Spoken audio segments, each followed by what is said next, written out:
All right, guys, what's up? Today is January 16th, Tuesday, and I've got maybe 5 or 10 minutes to myself here. Tomorrow is day one of third semester of four, guys. So I'm there, I'm almost there, guys. We got 8 weeks right now, starting tomorrow, and another 8 weeks, and then I got summer, and I got classes all in summer. So just to give you an idea, this is day one paper, kind of all printouts and homework due day one. So, and it's not really, I'm really bad at organization, so I'm kind of sitting here and organizing it right now. But that's day one, so I'm gonna try and actually make videos every week this coming semester. So tomorrow is our start. Today I've been doing like homework all day today. Yesterday I had the opportunity to go back to my second semester instructor, and she gave me the opportunity to help her help orient the new second semester students that I was in, to help orient them to the pumps and IV push medications and piggybacks and back priming and how to set the pumps, and just different stuff that you come across, and how to access the most distal port when IV push medications, and how to pinch pause, and just all just everything. So that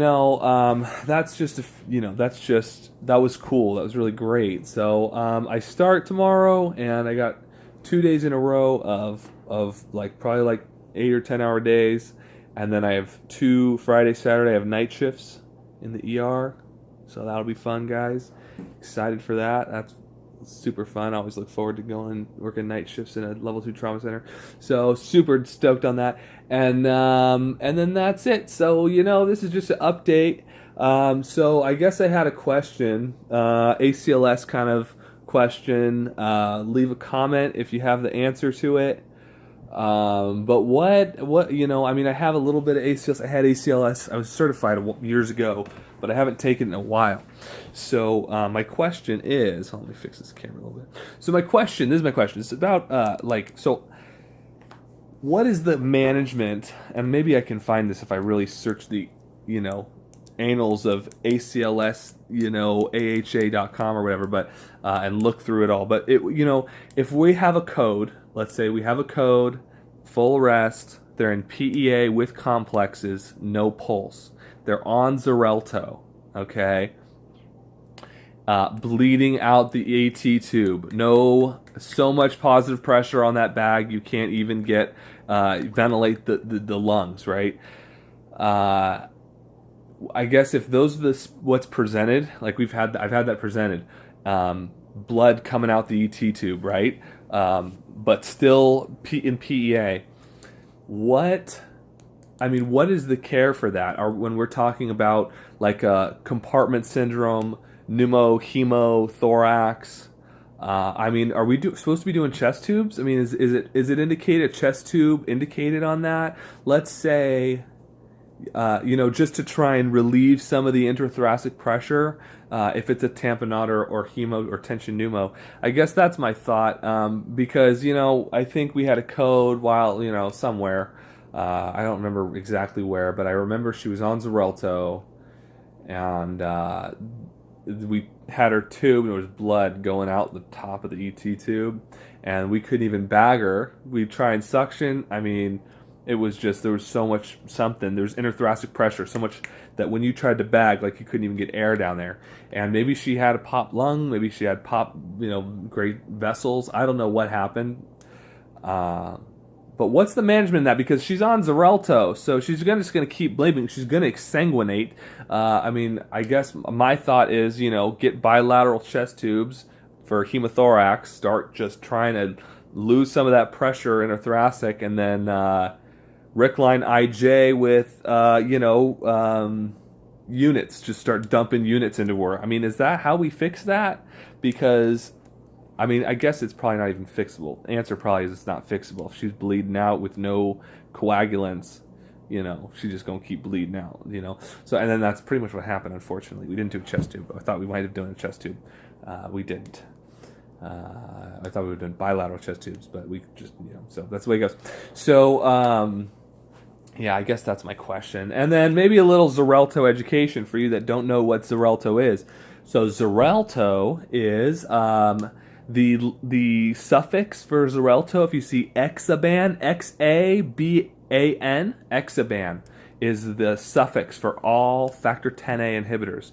What is factor 10A? Factor 10A is the clotting factor that connects the intrinsic pathway and extrinsic pathway of the clotting cascade, right? So any physiology guys out there, girls, your physiology. You have an intrinsic pathway and extrinsic pathway to the clotting cascade. Both are an exposure to collagen, right? Collagen is exposed, that activates the clotting factors. So there's a ton of them, but factor 10 is a meeting point for both of them to continue on to make thrombin and fibrin and fibrinogen and all that stuff. So when you inhibit factor 10A, you're inhibiting an intrinsic pathway and an extrinsic pathway. Literally every pretty much possible way you can clot is X. So there's no stopping. It is a incredible drug, but it's dangerous because literally you don't stop bleeding. You just don't stop bleeding. So that's and there's no antidote like warfarin or heparin. So what are the antidotes for warfarin and heparin, people? Come on now, throw them in the comments, or who does that? That's stupid. So protamine. So heparin is protamine, warfarin is vitamin K, and Xarelto is nothing. And the half-lives, guys, on these Xabans, all these Xabans, the half-lives, we're talking 17 hours, 20 hours, 36 hours. So for it to get completely out of your system, we count 5 half-lives, guys, 5 half-lives. So depending on the kind of factor 10A inhibitor you have, you could be anticoagulated for 5 days. So the only way to fix it, I think, is dialysis. I think you have to dialyze them to get this crap out of their system. And not only that, I looked at some more research. So I went to UpToDate, guys. There's a website called UpToDate. It has all of the most up-to-date, literally up to the day. Probably today. They updated it today.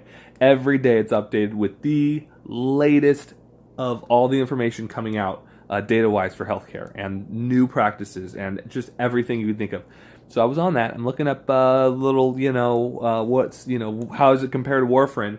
And their studies say it's the exact same outcomes. It's better than warfarin. That's what they say. But I'll tell you what, man. I've seen ODs on warfarin with INRs of 13.1, I think is the highest one I've seen.